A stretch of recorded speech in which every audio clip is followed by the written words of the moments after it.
اگر گھر میں دو افراد بھی ہیں تو ایک امام بنے اور ایک مقتدی بنے۔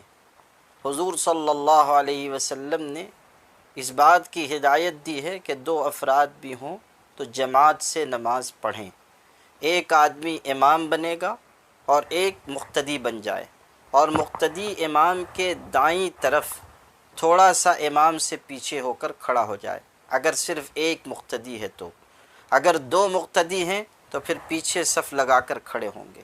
اگر کسی گھر میں صرف ایک مرد ہے باقی گھر کی خواتین ہیں تب بھی نماز جماعت کے ساتھ پڑھی جا سکتی ہے۔ امام مرد بن جائے اور وہ نماز پڑھائے گا، عورتیں بالکل پیچھے صف لگا کر کھڑی ہو جائیں گی۔ وہ اگر ایک خاتون کے ساتھ پڑھ رہا ہے تب وہ عورت بازو میں نہیں کھڑی ہو سکتی، وہ پیچھے کھڑی ہوگی اگر ایک بھی ہے تو، اور اگر ایک سے زیادہ ہیں تب بھی پیچھے صف لگا کر وہ کھڑے ہوں۔ ایک مرد بھی ہے تب بھی جماعت کے ساتھ نماز پڑھی جا سکتی ہے۔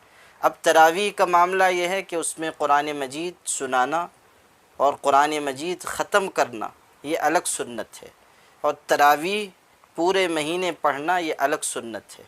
تو بہت سے ہمارے گھر ایسے ہیں جہاں قرآن مجید کے حافظ نہیں ہیں، تو وہاں الم ترا سے تراویح پڑھا لی جائے، یا قرآن مجید کا جو بھی حصہ یاد ہو اس کو تھوڑا تھوڑا تراویح میں پڑھ لیا جائے، اس طرح تراویح ہو جائے گی۔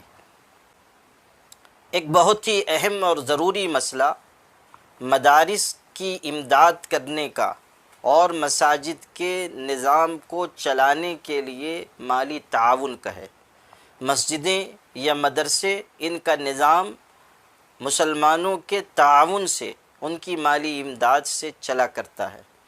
اب چونکہ لوگ نماز پڑھنے کے لیے مسجد نہیں جا پا رہے ہیں تو ائمہ اور مؤذنین کی تنخواہ دینا اور مسجد کی ضروریات کا انتظام کرنا مشکل ہو رہا ہے۔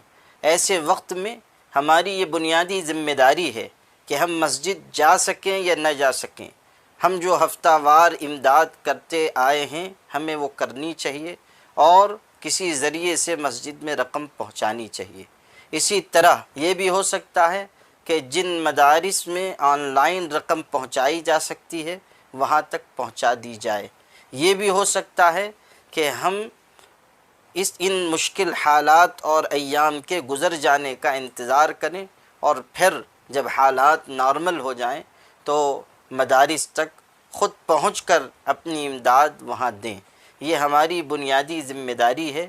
مدارس ہمارے لیے ریڑھ کی ہڈی کی حیثیت رکھتے ہیں، انہیں سرسبز و شاداب رکھنا اور ان کی کفالت کرنا یہ ہم سب کی بنیادی ذمہ داری ہے۔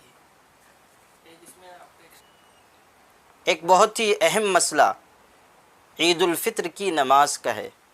لوگوں کے ذہن ابھی سے تشویش میں ہیں کہ اگر لاک ڈاؤن بڑھتا ہے جیسا کہ آثار ہیں، اور کم از کم کچھ خاص علاقوں میں جہاں بیماری نے زور پکڑ رکھا ہے، خدا نخواستہ اگر یہ زور نہ ٹوٹا تو ان علاقوں میں لاک ڈاؤن یقیناً بڑھایا جائے گا۔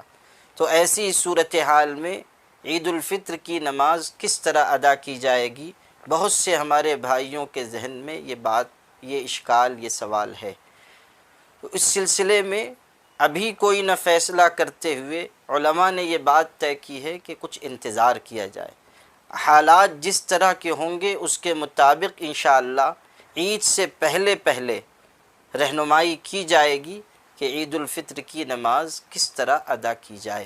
اس لیے تمام ہمارے بھائی مطمئن رہیں، علماء کے فیصلے کا انتظار کریں، دعاؤں کا اہتمام کریں کہ اللہ تعالیٰ اس وبا کو جڑ سے ختم فرما دے تاکہ ہم اطمینان و سکون سے عبادت اور اللہ کی بندگی کے کاموں کو انجام دے سکیں۔